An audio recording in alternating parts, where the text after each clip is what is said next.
Welcome to the Caregivers Coaching Corner and part two of taking a look at the family dynamics that are affected when someone is living with cognitive changes. And in the first video, I talked about some of the things that are very likely to happen, especially in the beginning of the journey when there's a lot of confusion, there might be chaos before, people have been able to really calm down and recognize what's going on.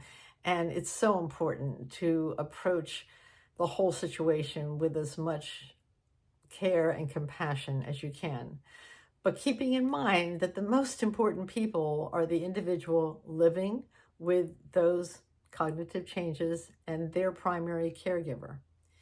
Now, I know for myself, one of the hardest things was that my siblings really, really wanted to help me, but I didn't even know what to ask for.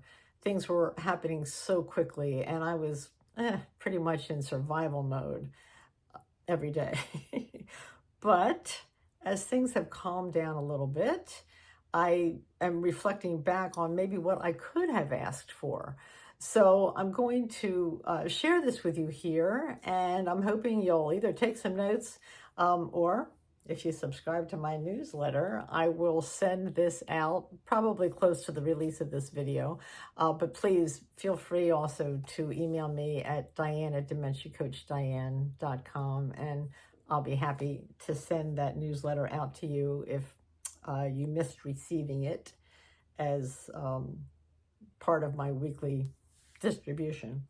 So let's take a look. Again, when a primary caregiver is overwhelmed, oftentimes we don't know what we need, but here are some ways that family members can step in and offer support without adding more stress.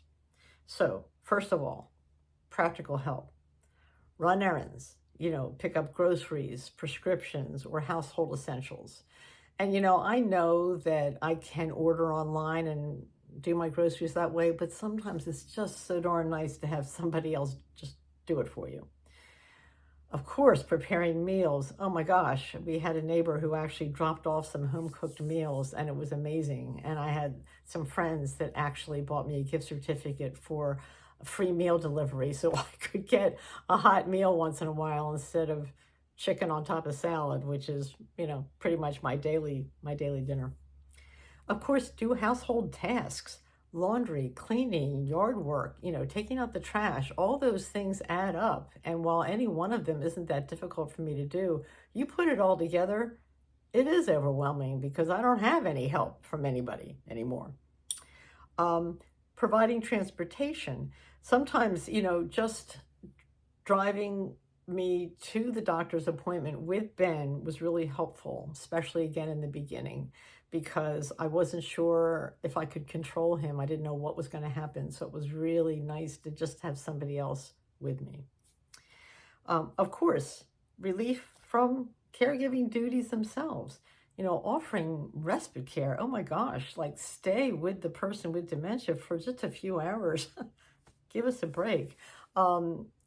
Many times those with dementia, don't have other medical needs. They don't necessarily need someone with professional experience taking care of them. They just need to be engaged and maybe taken on a drive or a walk. And oh my gosh, if anybody can take over a night shift, it could be really, really helpful because sleep is like, oh dear God, it's the most important thing for the caregiver. Of course, emotional support. First of all, listen without judgment. There are times that we just need to vent. We don't really want advice. And, it's amazing how just checking in on a regular basis, like a simple text or a call, just saying like, how are you really doing, can be helpful. It's amazing when people say, oh, how you doing? I'm like, how do you think I'm doing? So just even the way you ask the question can help. It can make a difference. And also, acknowledge the efforts of the primary caregiver. We often feel unseen, and, just being reminded that we're doing a great job and certainly doing the best we can in any given moment, it really helps. Organizational help. Just coordinate with other family members, keep everyone informed, prevent the caregiver from having to repeat updates all the time, help with paperwork. There's medical forms, there's bills, there's insurance claims, there's legal documents, there's all kinds of things that have to be addressed. So offering to help specifically with something like that can make a big difference. Maybe even research resources, look into support groups, financial aid, care options. I mean, all that stuff takes so much time. And when you're running around after your loved one, trying to keep them safe, it's hard to find time to think straight, let alone do that kind of research. Wellness support, encourage us to take care of ourselves, but offer to take over so that we can take care of ourselves, so we can rest or exercise or have some time for ourselves. Arrange a treat, send flowers, care package, a gift card. I mean, these little things, I can't tell you how much of a difference they make when something comes in the mail, and especially when it's unexpected. You're like, oh my gosh, it just really brightens our day. Help with stress relief itself. Maybe you could set up a massage for your loved one, a subscription to like a meditation app, or just taking a simple walk together.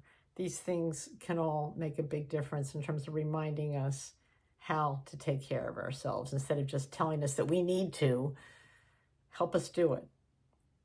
And the bottom line is, if you're unsure how to help the primary caregiver, just show up.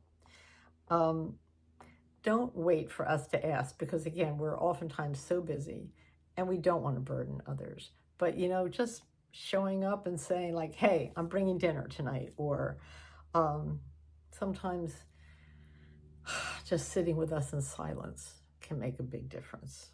Just being there without trying to fix anything, can be the best support. And if you can, offer a specific choice. Instead of saying, how can I help? Which for me left me like, I don't know. Offer a choice, like, would you rather I pick up groceries or sit with your loved one so you can rest? Give us choices, simple choices, so we can make simple, easy decisions, because we have so many decisions that are not simple and they're not easy. So I want to acknowledge all of you who watched this far, because that means you really care about either your loved one, yourself, or a family member who's going through this. And I appreciate anything that you put in the comments that will help others who are going through some of these very, very difficult interactions. And let us know what has helped you. And if you do like this video, please give it a thumbs up. And I appreciate, of course, you subscribing to our channel.